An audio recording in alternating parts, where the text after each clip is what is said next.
Welcome to another deep dive. Today we're going to be looking at the Shock Doctrine, The Rise of Disaster Capitalism by Naomi Klein. Have you heard of it? Oh, yeah. It's a pretty intense read. Yeah.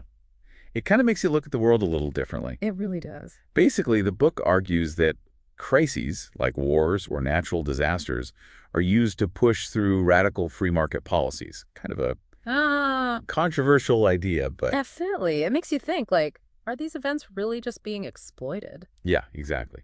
So let's dive into the first chapter. Appropriately, it's called the Shock Doctrine. Okay. Klein starts by talking about Milton Friedman. He was an economist who believed that you could use crises to your advantage, to make changes that people would normally resist. Oh, I see. Reminds me of that Machiavelli quote about inflicting all injuries at once. Brutal, but efficient, right? Right. Friedman called it economic shock treatment, and Klein uses Chile under Pinochet as the first big example. Yeah, after the coup in '73, they implemented all these free market policies super fast. Tax cuts, privatization, the whole nine yards. Exactly. It was like they were trying to overwhelm people, before anyone could even react. It's like taking advantage of the chaos. Yeah. Klein argues that this tactic, using shock to push through unpopular policies, it happens again and again, and it raises the question, is this really legitimate? Or is it just exploiting people when they're vulnerable? That's a good question. Yeah. Okay, so Chapter 2 is called Blank is Beautiful, and it jumps forward a few decades to post-invasion Iraq. Interesting. Klein draws a parallel between the shock and awe military strategy and the economic policies imposed by the U.S. after the invasion. Ah, I see. Like they were applying the same principles to the economy. Yeah, exactly.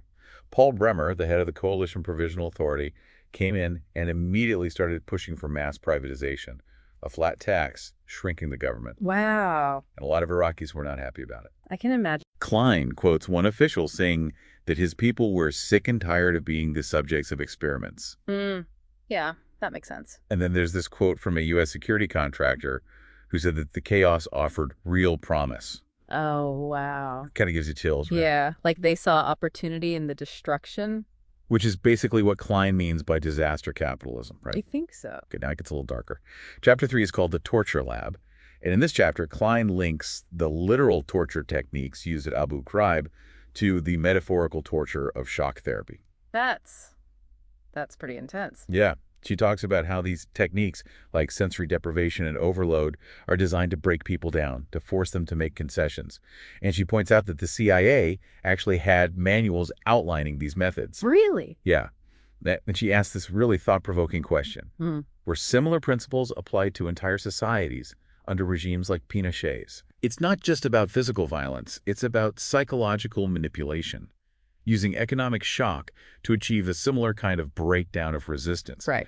Klein tells this really heartbreaking story about a woman named Gail who was a victim of CIA-funded mind control experiments. Oh, wow. And it really brings home this idea of control, of manipulating people into accepting things they normally wouldn't. It's like, are the people behind shock therapy trying to do the same thing, but on a larger scale, to make people so disoriented and overwhelmed that they'll just go along with anything? Exactly. It's a scary thought. Yeah, it is. So now let's shift gears a bit and look at where these policies came from. Chapter 4 is called the Chicago School, and it focuses on the University of Chicago Economics Department. Okay. This is where a lot of the ideas behind the shock doctrine were developed. Milton Friedman and his colleagues, they really believed in a pure market, completely free from government intervention. No regulations, no social programs, nothing. Wow. It's like the opposite of Keynesian economics, right? Yeah, completely different approach. And Klein emphasizes that these guys weren't just academics. They were actively trying to reshape the world according to their vision. And they saw Chile as their first big opportunity, right? Right, which is what Chapter 5, The Laboratory, is all about. Okay. So in the 1950s, Chile was actually pretty different from the free market utopia that the Chicago School envisioned. They had strong labor unions, a growing middle class, and they were committed to social programs. So how did they change that?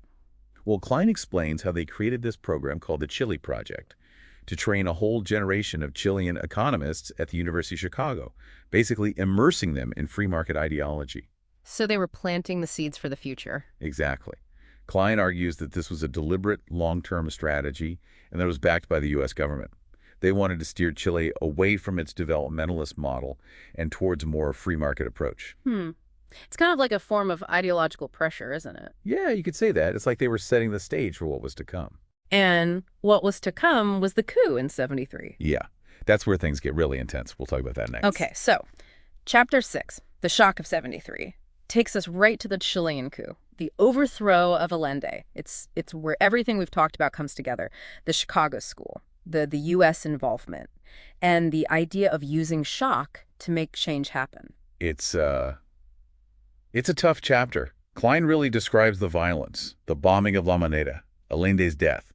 Thousands of Chileans rounded up. It's hard to read about. And Klein makes the point that this violence wasn't an accident. It was deliberate. It was part of the plan. Like to shock the country into submission. Yeah, exactly. To make people so afraid that they wouldn't even think about resisting. And then while everyone's still reeling, they implement these radical policies. Like, it's a strategy. It is a terrifying one.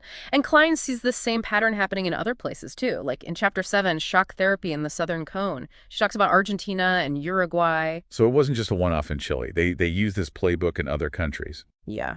And they use the same brutal tactics. Disappearances, torture centers, just a reign of terror to silence anyone who disagreed. It's chilling. And it's hard not to see the connection to those CIA manuals Klein talks about. Right, like they were using those torture techniques on a societal scale. And it makes you wonder, was all this violence really necessary to implement these economic policies? Or was it about something else, like control? Yeah, good question. Okay, so shifting gears a bit.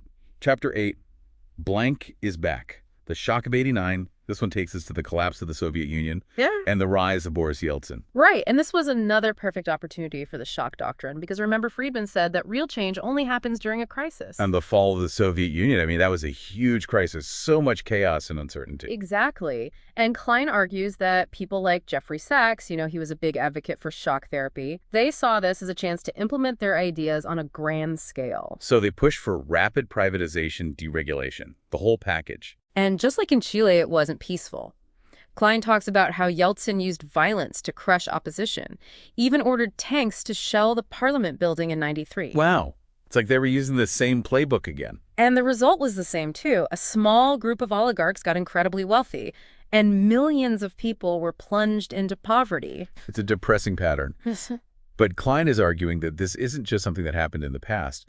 She's saying this approach, exploiting crises for profit and control, it's happening all over the world. It's like a defining feature of globalization.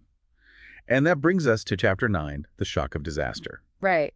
In this chapter, Klein focuses on natural disasters, and she argues that even these tragedies can be used to advance the agenda of disaster capitalism. Like how? What does that look like?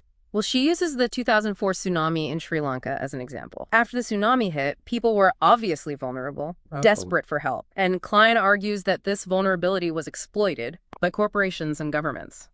She describes how disaster relief efforts were used as a cover to push through land grabs to privatize public assets, even to displace fishing communities to make way for luxury resorts. So people were hit with this horrible natural disaster, and then they were taken advantage of during the recovery process. Exactly. And Klein argues that this isn't an isolated incident. She sees the same pattern in other disasters, too, like after Hurricane Katrina in New Orleans. It's like a double whammy. First, the disaster itself, and then the exploitation that follows. Yeah, it's pretty bleak. And it makes you wonder, is every crisis just another opportunity for the powerful to profit and to consolidate their control?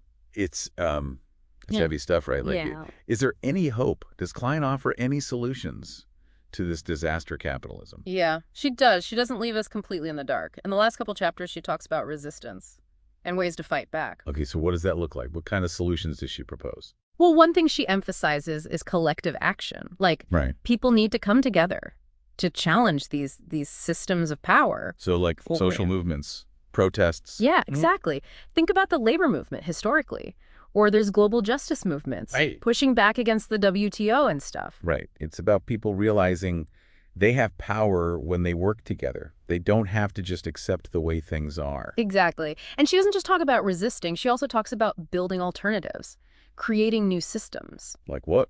What kind of alternatives? Well, she talks about things like worker-owned cooperatives, community land trusts, local food systems, stuff like that.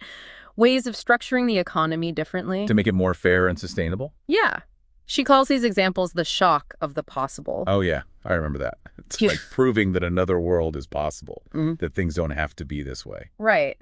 It's not just critiquing what's wrong, but showing what could be right. She even points to the solidarity economy in Latin America, Yeah. like networks of cooperatives and community banks. It's pretty inspiring. It is. It's like a little bit of hope in all this darkness. So, what do we do with all this? What can we take away from the shock doctrine, like as listeners? I think the big takeaway is awareness. We need to be more critical, especially during times of crisis. Like question the narratives we're being told. Exactly. Like, who benefits from this? Who's pushing for what? Are there hidden agendas here? Don't just take things at face value. Right. And it's not just about being aware, it's about taking action, realizing we're not powerless. We can actually do something. Yeah, we can resist, we can organize, we can demand a better world. It doesn't have to come from the top down. Exactly. Change can start from the bottom up, with individuals and communities making a difference. So the next time we hear about a war or a disaster or an economic crisis, we need to remember this. Don't just accept the story we're being told. Think critically. Ask questions. Look for the alternatives. Who's proposing solutions? Who's benefiting? Who's getting left behind? Because things could be different. The future isn't set in stone. That's a good point to end on. Thanks for joining us for this deep dive into the shock doctrine. Oh. It's a tough book, but I think it's an important one. It really makes you think about the world. I agree. And who knows, maybe it'll even inspire some of you to get out there and fight for a better world. I hope so. Thanks for having me. It was great to be here. And to all our listeners out there, keep questioning, keep learning, and we'll catch you on the next deep dive.